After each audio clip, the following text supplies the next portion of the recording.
krew po schodach, jak woda ścieka. Tak, jeden to tak już leżał, a drugi wody, wody, wody. No i popatrzyliśmy.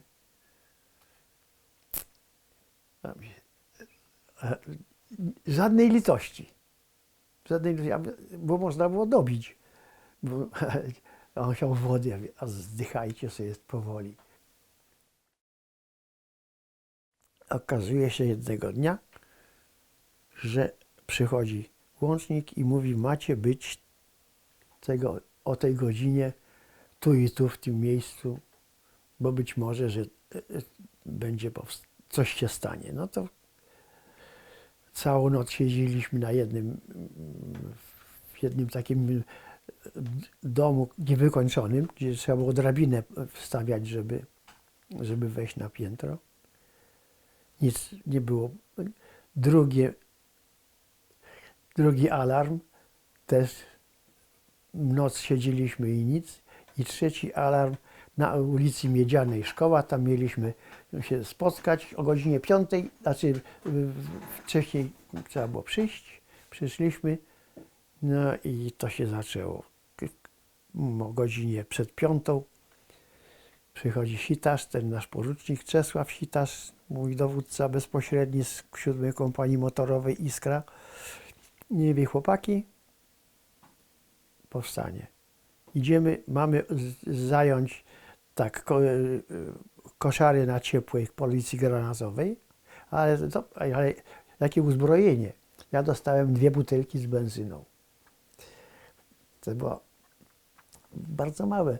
Jeden był karabin maszynowy, na to bo ta kompania tam była w tej szkole na Miedzianej, Miedziana 7 bodajże. I takie 2 buteleczki z benzyną w papierowych torbach. A dlaczego w papierowych? Bo w tych torbach był taki biały proszek. Jak się rzuciło butelkę, tą torbę, jak się rozbijała butelka, i ten proszek się łączył z benzyną i to na czołgi, na tę wspaniała broń. Tylko było powiedziane, słuchajcie chłopcy, jak był ostrzał jakiś, przez ulicę przebiec, to człowiek biegł z nosem prawie jak Kusociński, no bo jak widział, że odbijają się od szyn, czy tam od kamieni takie lecą, to znaczy, że jest ostrzał. Bo gdzieś tam Niemcy mają tą ulicę, no i teraz przez moment jest to strach, bo to trzeba było przelecieć, albo przeleci, albo nie. I tak właśnie z naszej kompanii jeden doleciał do połowy i został po nogach. No ale mówię, uważajcie, bo jak się człowiek przewróci i ta butelka się rozbije, to nie zdąży, bo to się rozleje i się spalisz.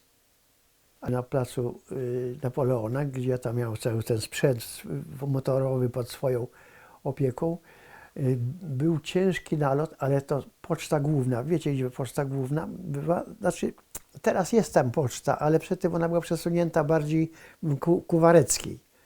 To maszysko takie. I jak widziałem, pierwszy pikuje stukas, jeszcze zdążyłem uciec do korytarz, długi taki korytarz. Światło się paliło i w pewnym momencie światło gaśnie i bomby wybuchają. Wiem, że bombarduje, było chyba 25 sztukasów, ale nie wszystkie, całe szczęście bombardowały pocztę główną.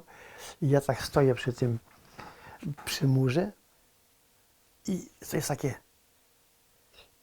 zupełnie nie mam strachu, tylko nie wiem, co się dzieje i się duszę, bo zawalił się w jednym miejscu, w drugim miejscu i jest kurz taki, nie ma czym oddychać. I jak bomba padnie, to smród z tej siarki czy czegoś tam i jak gdyby człowieka wziął za bary i w tą ścianę, i w tą ścianę. O ile się przed tym w różnych tych miejscach moich bałem, no bo to takie było otępiałe, że sam się dziwiłem. Po prostu gdzieś uciekło wszystko. No i to trwało parę minut i ucichło. to dobrze patrzę, że nie ma tych wstrząsów, no to trzeba, mało się nie udusiłem, no ale zobaczyłem takie przez tą mgłę z tego gruzu prześwit, o to tam wejście, do tego wejścia, a już akcja ratunkowa, już przybiegli chłopcy, akcję ratunkową organizował nasz rozbicz Liwa. Widziałem, że on stał, on miał kulawą nogę sztywną, bo w 1939 roku był postrzelony, miał laseczkę i widziałem, jak on komendorował i tam przybiegli, odkopywali, kto był zasypany. No, jak przyszedłem, no, taki cały umączony, ale żywy. Wróciłem do swojej kompanii, jakby tam zobaczyli. Ale tak nawiązując do tego jeszcze, to powiem, że to mi uratowało życie. A wiecie dlaczego? Bo ja byłem oddelegowany. Nasza cała kompania była ta 7. kompania motorowa Iskra. Było chyba z 20 chłopców. Oni kwaterowali na Marszałkowska Róg Siennej. Duża chałupa. Potężna, bo to stare budownictwo, ale tam 4 czy 5 pięter. I jak ja tam wróciłem, ponieważ byłem oddelegowany na tą pocztę do tej motoryzacji, to wróciłem tam do nich, jak mnie zobaczyli i porucznik, i zrobi, słuch, zaraz tam dziewczyny, jakąś miskę z wodą, żeby mnie obmyć, bo ja byłem jak no, cały bielusieńki. Zdjęli ze mnie panterkę, panterkę, tak jakże miały wytrzepać, tak, i ja nad tą miską tak oblewam na parterze. Chłopcy mieli akurat wolny i cała kompania była zdjęta z posterunków, miała jak gdyby dzień wolny. Także wszyscy się skupili na dole i chłopaki sobie tak leżeli, każdy odpoczywał, bo to był jak gdyby, mieli pójść na różne stanowiska, ale w tym momencie były. A ja na podwórku chlapię się tą skrzynkę, trochę wody, bo to z wodą było też, nie? I raptem słyszę ryk. A on jak pikował, włączał syreny, sztukas. Normalnie, to bym może na to nie zareagował, ale ja przecież byłem przestraszony po tym. I wiecie, dosłownie, uciekłem od tej miednicy, przebiegłem przez podwórko tylko. I tam było napisane Luftschutzraum, jeszcze za Niemców, bo w każdym takim musiał być schron, bo Rosjanie bombardowali. Więc I to ja tak przez to podwórko, no na sekundy wpadłem, tam ludność cywilna siedziała w tej. I słyszę, znowu jest, wszystko się wali, wszystko, ale krótko tylko. Kurz, tu ludzie, to jak to cywile, tam dzieci płaczą, krzyki. Chwila, wychodzimy, a widać tylko kupę gruzu z tego domu. Na parterze odrzucił tak bomby, weszły w drugie czy w pierwsze piętro i to wszystko usiadło. Koniec. Zaraz akcja ratunkowa przyprowadzili jeńców niemieckich, żeby odgruzować. Ale gdzie odgruzować? To kupa gruzów się zrobiła z tego domu. Wszyscy poszli. Gdybym nie był przysypany rano na poczcie, to przecież bym nie uciekł, tylko bym został tam z nimi. Ale ten strach mnie przegnał no to był mój taki jeden, że tak powiem, z takich. Pierwszy dzień powstania też miałem tak tutaj przeciwko, wiecie Państwo, gdzie jest ulica Leszno i sądy, bo myśmy tam właśnie, tam było getto i mieliśmy zdobyć pawiak, czy gęsiówkę, już nie pamiętam, w każdym razie obóz taki. I jak w getcie to był kupa ruin, bo getto było zburzone i powysadzane, jeszcze potem oni wysadzali Niemcy i były takie z cegieł porobione które cegły dobre, to ustawiane takie koziołki, że po tym zabiorą te cegły, które przydadzą. Gruz taki niepotrzebny to leżał osobno, a cegły obite to ludzie robili, to ustawiali w takiety. To było w tym miejscu, gdzie za nami sądy na Lesznie, te duże gmochy. Tam powiedziano nam, że w sądach już nie ma Niemców, bo tam zdobyła jakaś inna kompania, czy tam nie wiem. I jest taki moment, że za taką ostrzał jest z kościoła na Nowolipiu, jest taki kościół, nie wiem, takie wyjeżdżę ma fajne i tam karabin maszynowy Niemiec im mieli i strzelali. I myśmy się za trzech, ponieważ tam stamtąd był ostrzał z tego kościoła, to się skryliśmy za taką stertą tych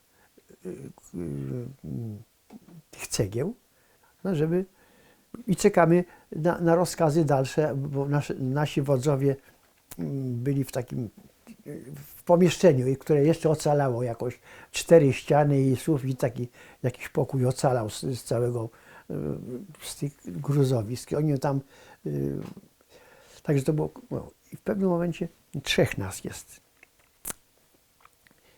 I ten z tej strony kolega jakoś tak się na mnie oparł. Dziwnie się oparł. Co, nie pchaj się. Ale ja tak spojrzałem, a ty krewka leci. Nawet nie słyszałem, kiedy, co jak tak dostał, no ale skąd? Przecież tutaj no, konsternacja. I za chwilę ten kolega z prawej strony mówi, w dupę dostałem. I no, Boże, jakim cudem? Okazało się, że w tych sądach spenetrowali Polacy dobrze, ale gdzieś się ukrył jakiś Niemiec, który miał z góry, no to jak kaczki. A może był dobrym strzelcem wyborowym, bo przecież było pełno tych gołębiarzy tak zwanych, gdzie siedział ukryty, miał lunetkę i jego strzał to byli strzelcy wyborowi. No to ja zdębiałem. Ten kolega po lewej stronie, śmierć momentalnie, bo tu rdzeń kręgowy mu przerwało, jak dostał jakoś tak tutaj, a ten pokuśtykał, no i wpadliśmy tam, gdzie oficerowie byli w tym, ale jak? Moment, dlaczego wybrał sobie ten cel i ten cel, a po środku nie? Przypadek. Był taki moment, że został chyba ostrzelany samochód niemiecki i nie wiem jak to było, w każdym razie mamy rozkaz, to tu jak filharmonia, Moniuszki, że było, nie pamiętam, ale w tych okolicach, żeby zbadać, czy nie ma w tym domu nikogo. Jak wpadamy do klatki schodowej, mamy iść do samej góry, zobaczyć. I tak jest, patrzymy, a tak między piętrami, tak schody, i takie półpięterko jest, prawda, bo się schodzi, piętro jest podzielone, że tak powiem, w tych, nie są schody od pierwszego, tylko, o rany, 2 żołnierze, Ukraińcy, bo to paskudni byli w tej niemieckiej armii, to tacy, którzy taką wyrżnęli pół woli.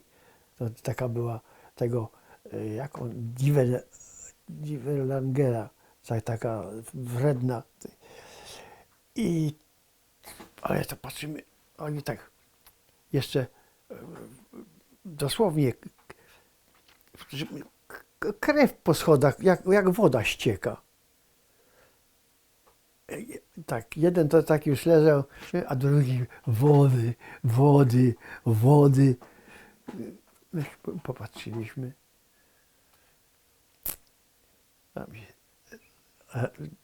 Żadnej litości, bo można było dobić. A on chciał wody, ja mówię, a zdychajcie sobie powoli. Na pewno to było też takie no, zaskoczeniem zobaczyć to. tej umazani, bo on, widzę, ten jeden tak jak walnął ręką widocznie, to się to rozbryzgiwało jak woda i tak pokrwawieni, tak. Przykre. Przechodziliśmy, bo nie chodziło się górą, bo tu takie było, że tylko wszystko było poprzybijane piwnice, także całe miasto było podziemne. Łącznie ze wskazaniami, ulica graniczna, ulica taka, bo się przebijało przez dom. To było tak, myśmy coś robili, a ci biedni cywile siedzieli w tej piwnicy i tylko słyszeli, tu się zawaliło, tu się pali, tu ten. To było tak, że bandyci się nam dzieci pomordowali. Smutne było. Przejście, ja się nie dziwię tym cywilom. Siedział 24 godziny, 48 godzin, parę dni z tymi dziećmi małymi, to płacze, ani wody, gdzieś tam ktoś no paskudnie. Także nam było nawet tak wstyd przechodzić. No. Nie wszędzie prawdopodobnie, ale ja się z tym zetknąłem parę razy. Z początku to bardzo powstanie, cywile byli, wszędzie białe flagi, znaczy biało-czerwone flagi, wszyscy nas na rękach prawie nosili. A potem się zmieniło. Nie dziwię się im. Nie można inaczej powiedzieć, tylko że chyba nas nie kochali pod koniec powstania.